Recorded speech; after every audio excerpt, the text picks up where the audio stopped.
Hello and welcome to a very special edition of our Global Positioning series here at Helena Civic Television. For the second time in a couple of years, our guest is the Mexican consul based in Boise, Idaho, Guillermo Orica. Yes. And I always struggle with the correct pronunciation, and Guillermo helps me correct after the fact. Welcome once again to Montana and to Helena. We're always glad to see you. This is twice now, but we're glad. We are interested in your mission here to the state. We know you've been visiting with the governor and others here in Helena today. Mm-hmm. So let's start with just sort of reacquainting people with your position, what you do, and then we'll get into the specific reasons why you're visiting us here for the second time. Yes, thank you very much, Stephen, for you and for your wide auditorium here in Montana, for giving me this opportunity in the second time, as you said, to get close to the people and let them know what we do as the Consul of Mexico, yes, based in Boise, Idaho, however, with jurisdiction over the state of Montana, most of the state of Montana. Well, as a consul, I have three main commitments, which are to defend Mexicans and Mexican interests in the region, to document my nationals, and we offer them with passports, birth certificates, we marry them, we make notary public documents, and we offer with some IDs, such as Matricula Consular, which is a very useful ID. It's good for making several things in here.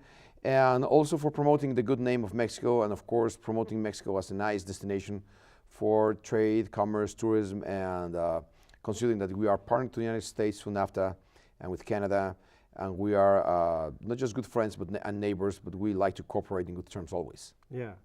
Well, there's a long list of generic or general interests there in your presentation. Is there something that's sort of overarching, the most important economic or cultural interest that Mexico has in this particular region?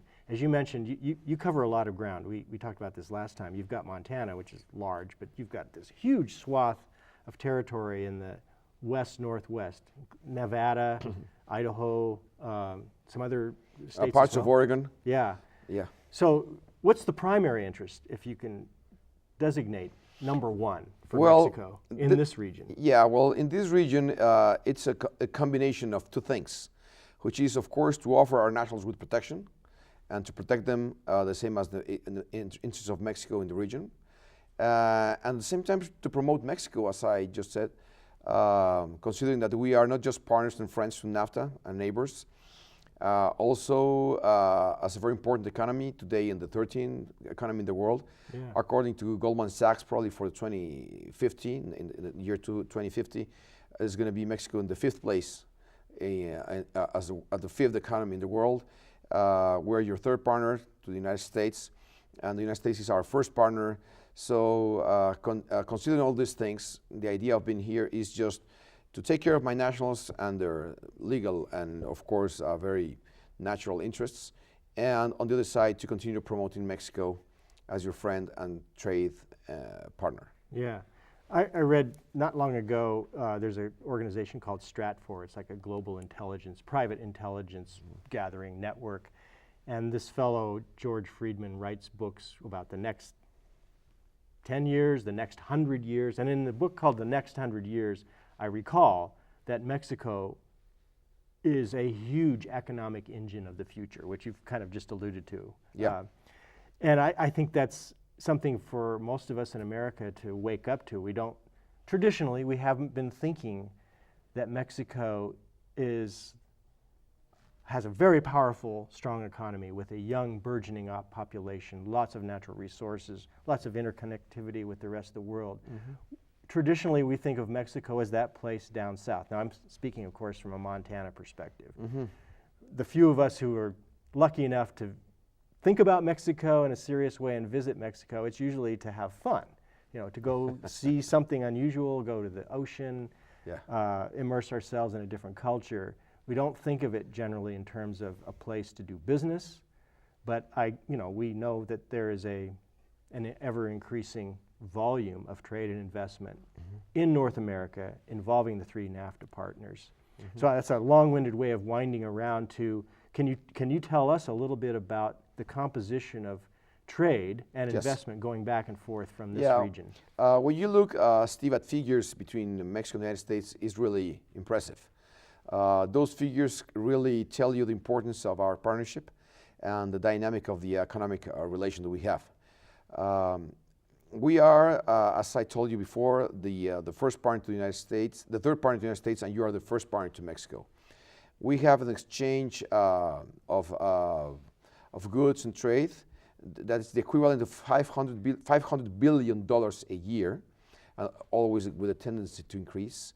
We exchange over $1 million per minute. Wow. We have Mexicans and Americans crossing the border every day, just the land border, not considering airports nor seaports. Just in the land border, we have more than over 1 million crossings per day. The amount of people of Mexican origin in the United States is over 33 million people, representing 27.7 million people with the ability to vote in next federal elections. Mm-hmm. And these people is at about 3.7% of GDP, US GDP, according to their work in the fields and everywhere. So, well, this is the importance of Mexico and the US, also, of course, as partners through NAFTA, that just had its 20th anniversary last year. And now we're facing the challenge of going ahead in a second very important moment for developing NAFTA to its full potential as a way for increasing competitiveness in North America, and like this, behaving better in the world, not just as US or Mexico or Canada, but the three of us before the world, and really being efficient in dealing with emerging markets that are very powerful in the Middle East, in Asia, in the Asia-Pacific region, even Europe. So we have to really strengthen our bonds. Yeah. Well, NAFTA brought down tariff barriers, removed the sort of taxes on goods that are traditional barriers to trade. And that was a monumental achievement back in 1994, 95. Mm-hmm. Now you're talking about, another dimension of the arrangement. So a little bit of the technical aspect, what are we addressing now? With most tariffs down, what are the non-tariff barriers mm-hmm. that need next to be looked at and to make our continental region more competitive with other markets? Well, actually, as you well said, if we can say first, second, or third generation reforms, the first generation has to do with the subscription of NAFTA in 1994, and opening the markets and making sure that the three leading economies in North America are free trade-oriented economies. After 20 years of experience, we learned that we have to increase our competitiveness in the world, and that we have to achieve better goals so that we can really be competitive before this other markets in the world, from Asia Pacific, Europe, etc. So we have identified many ways of doing this. The first one is to really strengthen our common values as three nations. Mm-hmm. So North America has a common value framework in which we can work together. We all are countries we're democratic countries. We believe in free trade. We respect human rights. We are stable economies. We benefit from the same region. We are multidimensional countries. We have the same in the Pacific, in the Atlantic, in the Caribbean ways for. We have several pertaining options for getting to the world. So this is one of the things. We have to really go through these values in such a way that in the future can, instead of saying, well, this pen was made in Mexico or in the US or in Canada, say made in North America. Yeah. That's a way. Yeah. That would be the goal. Now, how to do this? Of course, it has to do first, to increase competitivity, we have to, first of all, educate our people and really prove ourselves that we can exchange and foster academic mobility in a way in which we can really offer a region as a place for a region of knowledge, as we call it. Yeah. So, well, it has to be a transfer of knowledge in the three regions, because connectivity between the three countries is so clear. Yeah. Most of the planes done in Mexico. Mexico is one of the biggest makers of planes in the world, and that talks about connectivity. The same as cars. Right. So Mexico is one of the probably most of the cars made in that you drive in the United States, some of them, I won't say brands, but most of them are probably assembled, if not made in Mexico. Right.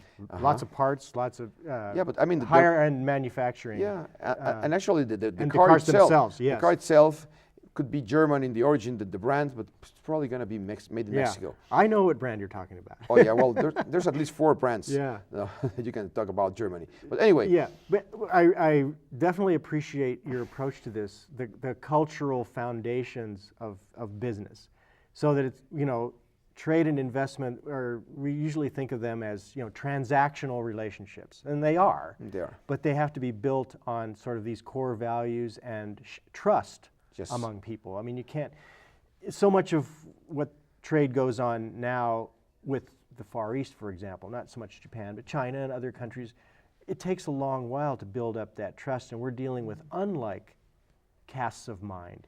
And I think you've been describing a North American mentality that is a regional consciousness. And I wanted to bring up to you an organization that you may be aware of, or you will become aware of, in this region, because we've had programs on this. It's called the Pacific Northwest Economic Region, involving multiple states in the Northwest and provinces and territories of the Canadian Northwest. And I'm thinking out loud that it may be of interest to Mexico and your office in particular to engage with that, because it too is all about building this trusting relationship among friends and neighbors who take themselves for granted. Yeah. And don't really come to realize, oh, we do have common values, and that's the basis of our trust and the basis of our business. And we are also, Steve, not only common values.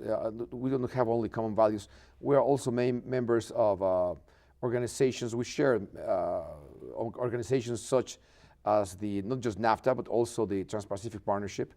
And you talk about this Pacific Northwestern Economic Region, and I can tell you that Mexico subscribed with Colombia, Chile, and Peru, the Alianza del Pacífico, the Pacific Alliance. The 4 of us, these Latin American countries, we are already organized regionally in a way to go forward to the Pacific and offering all of the countries in the continent with a new gate to the Pacific. So just imagine how many, we can offer a very a complementation of efforts in between this in NPW, how you call it? PNWER PNWER, okay.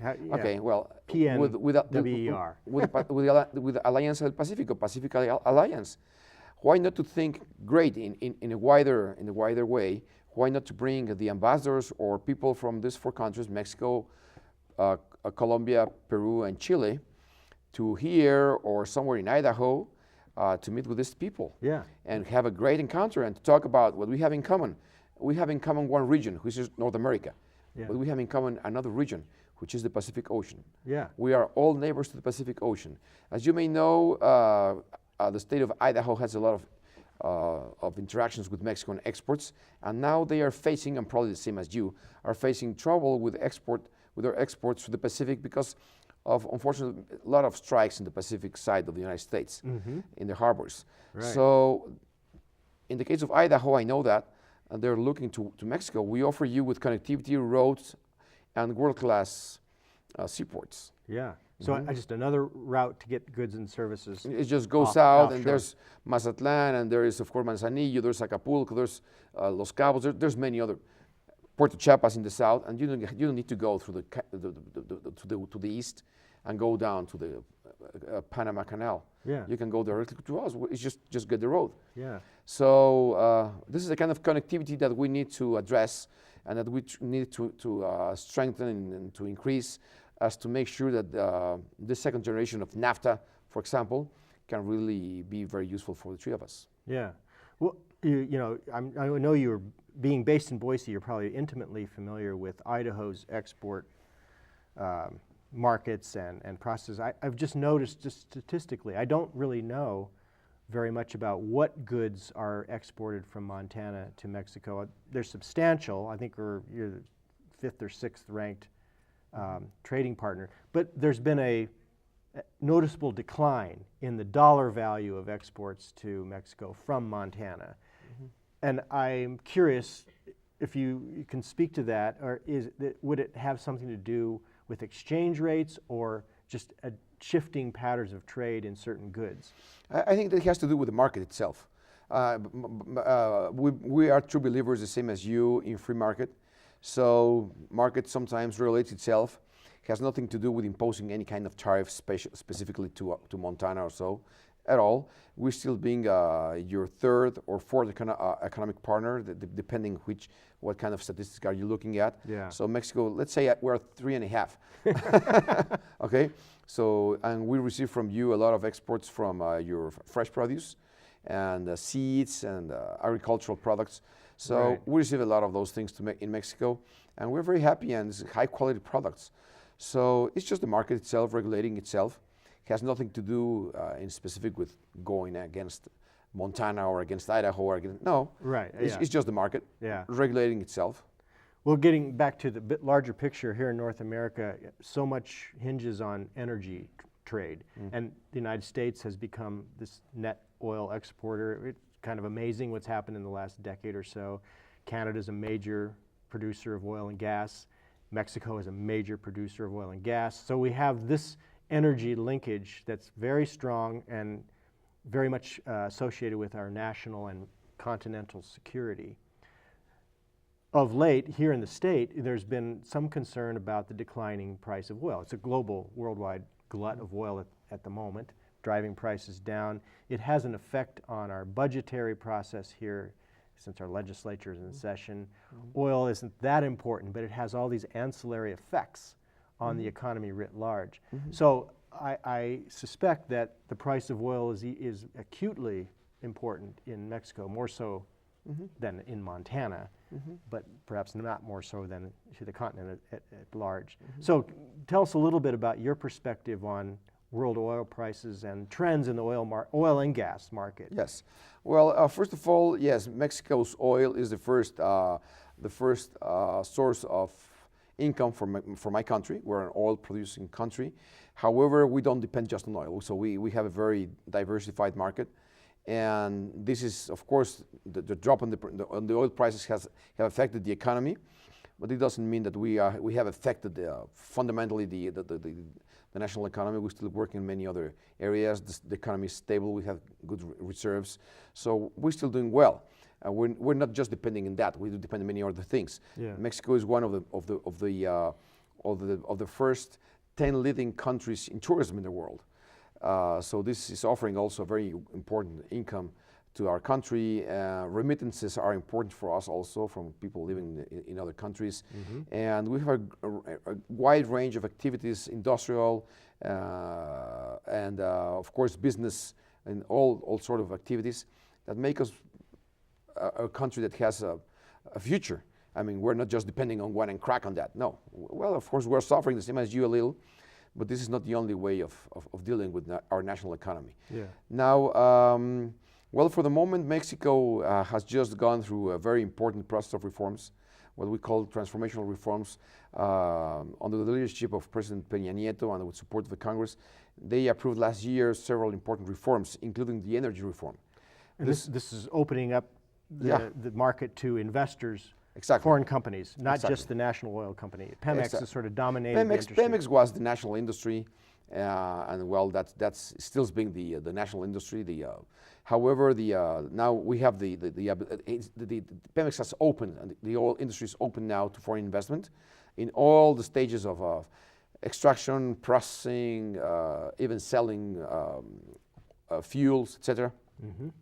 So this is very attractive, and many countries have showed interest in investing in Mexico.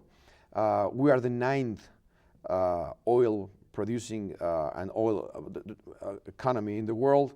So, well, I think that it's important to have in mind that Mexico is open and that we will be very happy about receiving any business people interested in investing in Mexico in this.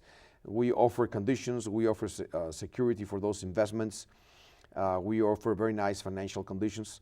So, well, there we are. Yeah. So, yeah. Yeah. I'm going to circle back to one of your primary functions as consul here in this part of the United States is to protect the interests of citizens, Mexican citizens, nationals living in this part of the United States. And you know, immigration is a controversial issue across the country, across the world, but there's now, you know, immigration reforms being proposed by the executive, the president. They're being opposed by a constellation of states. And I know you've met with our Attorney General, and I believe Montana is on board with a cluster of states spearheaded by Texas who are fighting against some of the liberalization of immigration policy proposed by the president, and then a whole bunch of other states. So we have this division within the United States, I'm sure you know this better than I do, between the pro-immigration reform and the resistance to it. And I figure you probably encounter that in a very real way in the conduct of your work with your fellow Mexican folks in this region. So give us a little insight on your, you know, what you do about that. Yes, well, thank you very much. Yes, of course, the initiatives, first of all, let me say that whatever may happen inside this country about immigration, any kind of debate, we are very respectful. This is the right of the United States to adopt the laws and discuss the issues that they think they have to. And Mexico is just, we just pay attention, and we just are a good neighbor, and we have no official opinion on that. This is your own right to do whatever you want. Of course, considering the amount of people that you have in this country, it has some kind of impact in here. Regarding those initiatives taken by the Obama administration, the so-called DACA and DAPA, we are, even though it's being suspended provisionally by a federal judge in Brownsville, Texas, well, there's nothing we can do about that, and this is something that has to do with your domestic politics. However, we have alerted our people about the importance of avoid being victims of fraudulent, of people that want to commit fraud, abuse, or abuse them because of their vulnerable condition in the United States. Some of them, not all of them. And the only thing that we can do is to offer them with the right documentation, our consulates, to make sure that in case they want to present their applications to these programs, whenever, if in case they will reopen again, they will work again, well, we will be sure that they will have all documents in rule, so that they will be able to make their applications and present the documents. And from that point on, it's the U.S. authority and these people, so my nationals. So we just want to make sure that they have the proper documents and legal and good documents. And of course, in the meantime, we're offering them with all kinds of information. We're asking all mass media to go to the people and to let them know that we are the Consulate of Mexico in Boise, which is also a consulate which has to do with Montana State, with the Mexican population in Montana. If they have any doubt, if they need more information, accurate information, if they want to know what's about this initiatives, DACA and DAPA, if they need some kind of legal advice on migration affairs, we're ready to do that, to provide them with this, and as a way to make sure that they won't be abused in any way by people that really abusing their condition, sometimes criminals, want to benefit from them. Yeah. Well, I hope and trust we don't have a large problem of that sort in Montana or anywhere in your region. I hope it's sort of a marginal issue, not a major one. I mean, I think it's accurate to say there hasn't been nearly the number of immigrants, documented, legal or undocumented, in Montana as in other parts of the region you serve. However, I'm thinking, it's just me thinking out loud about the future.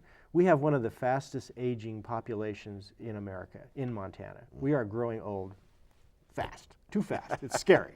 And we are facing worker shortages. Our economists have projected that we have to put tremendous resources into workforce training to retrain people to do new jobs, but also to train younger people, the few that we hang on to adjust themselves to the emerging economy.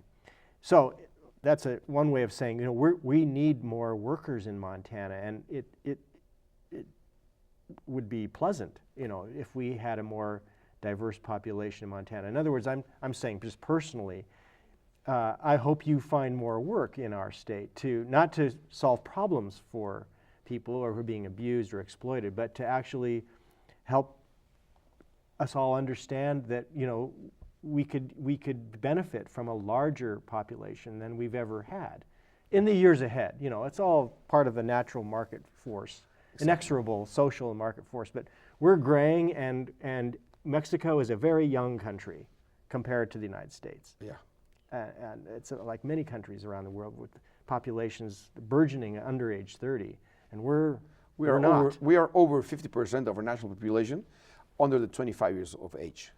That's what we call a huge human capital. Yeah. Or demographic bonus, as you want to put it. Yeah. Hey, we have a few minutes left. There's only one other subject I'd just like to touch on, because you spoke eloquently about the importance of our common values and cultural exchange. Montana has some sister state relationships with Asian countries, Japan, Taiwan, mainland China, there's a province.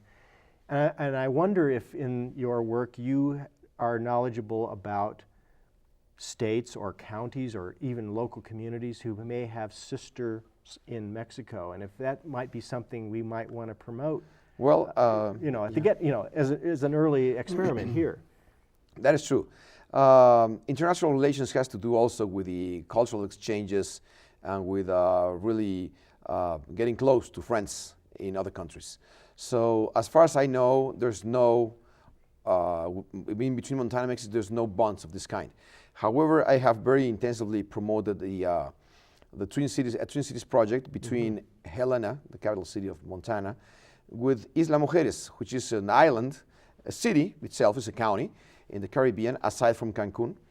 And today in the morning, I just presented the letter of intention of the mayor of Isla Mujeres to the mayor of Helena, asking him that he's ready to go to negotiate and eventually subscribe an MOU, Memorandum of Understanding, between both cities to exchange, to make together cultural activities, to exchange experiences that have to do with administration, city planning, city government, good government, education, of course, tourism. I'm sure that many people from Montana, a lot of people from Montana would like to go to the Caribbean. It's beautiful. Yes. And I'm sure that more than one person in Isla Mujeres would like to come here to the snow, because it's just the contrary, what you offer here in terms of nature. It's woods, it's beautiful woods, rivers, mountains, and of course snow in winter.